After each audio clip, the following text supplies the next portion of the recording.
Hello, friends. I am delighted to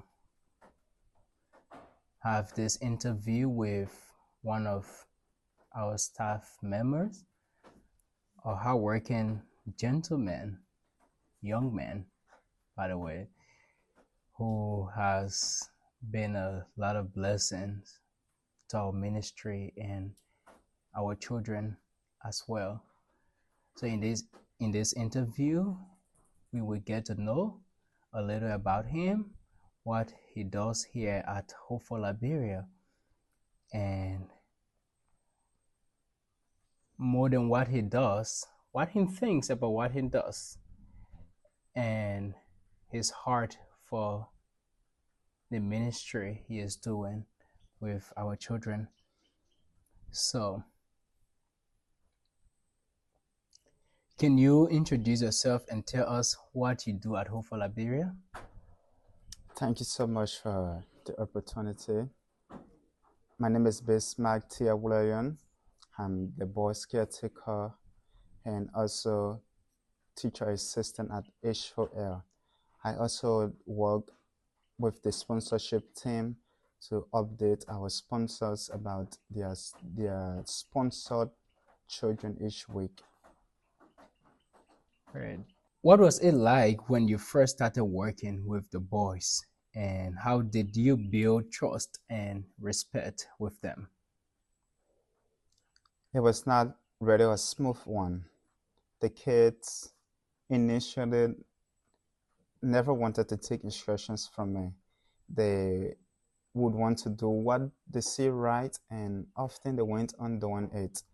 But I knew very well they have had tough past, and they were also in the process of getting over the departure of the previous boys' home manager.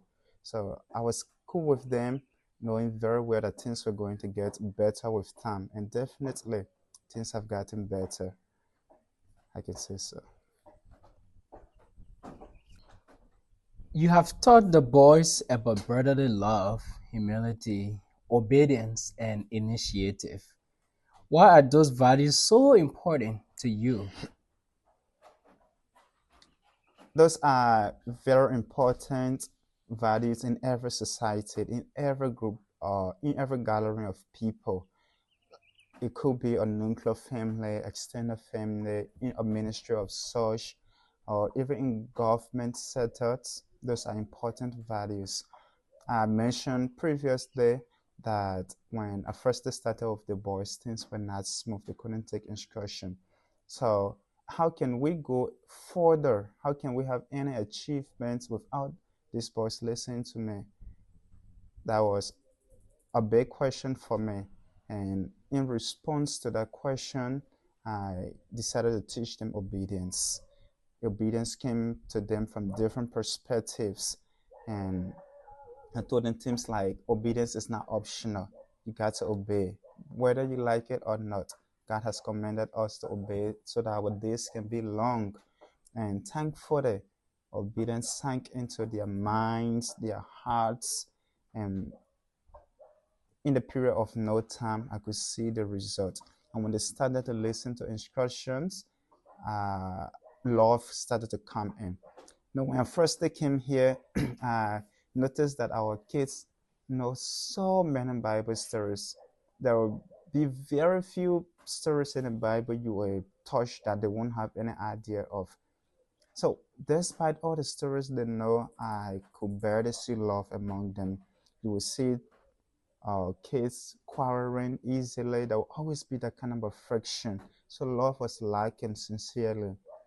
I saw that as a problem that needed to be addressed. So we presented love to them from different angles. First, the God's love, love for one's brotherly love, love for one's environment, the community, the nation, and just from different angles. We taught them stewardship. Our kids are so blessed in abundance. They have everything a child will ever want.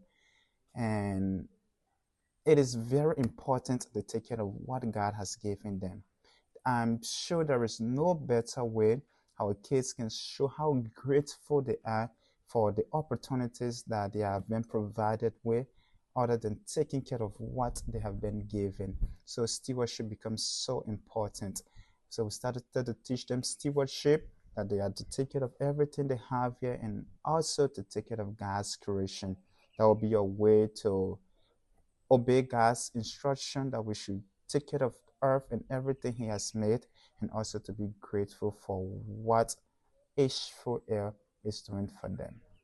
We taught them stewardship, also taught them humanity, and humanity was furthered by gratitude. We noticed that our kids got to know what love is. They will be like, this person didn't show me love today, and they will explain how that person didn't show love.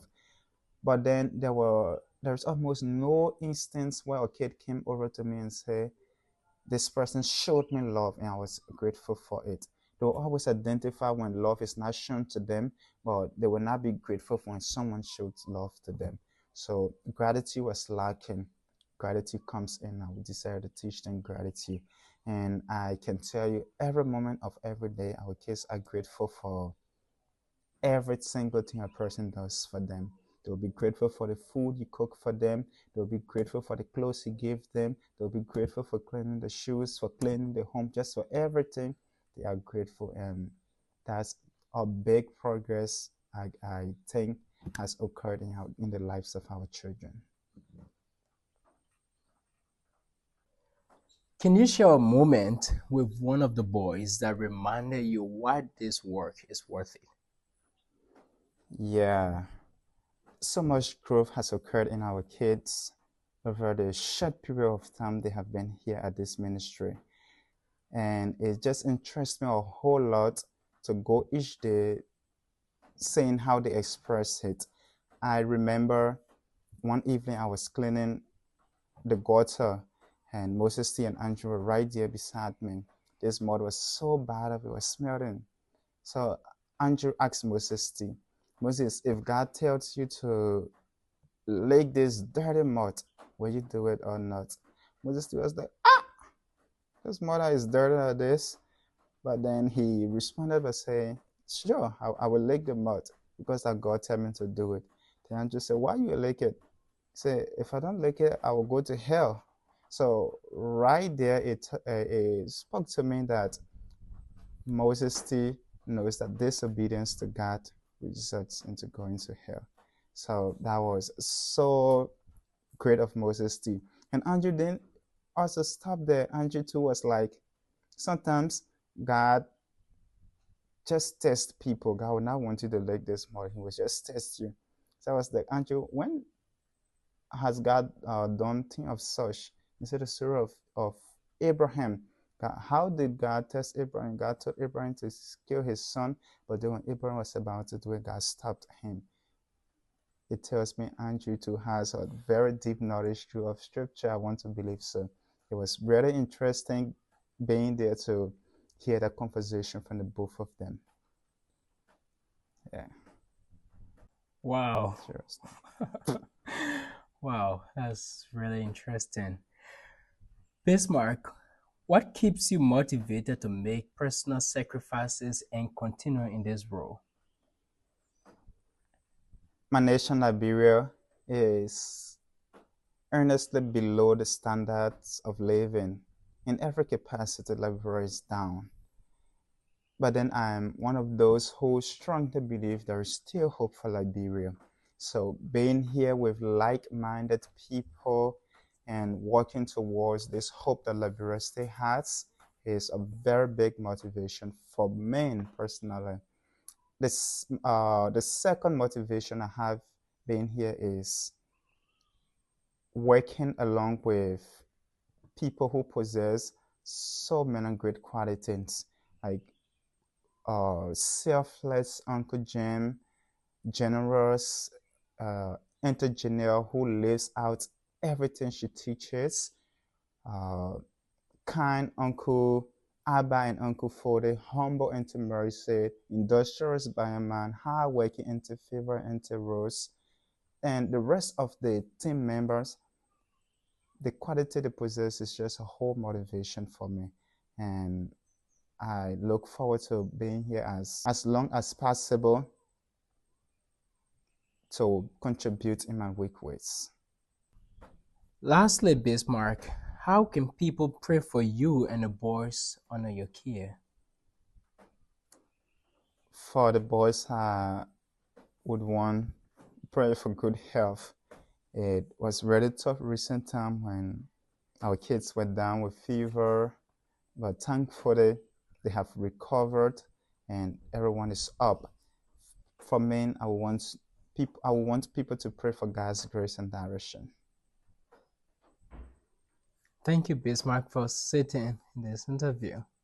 Thank you so much. I appreciate it.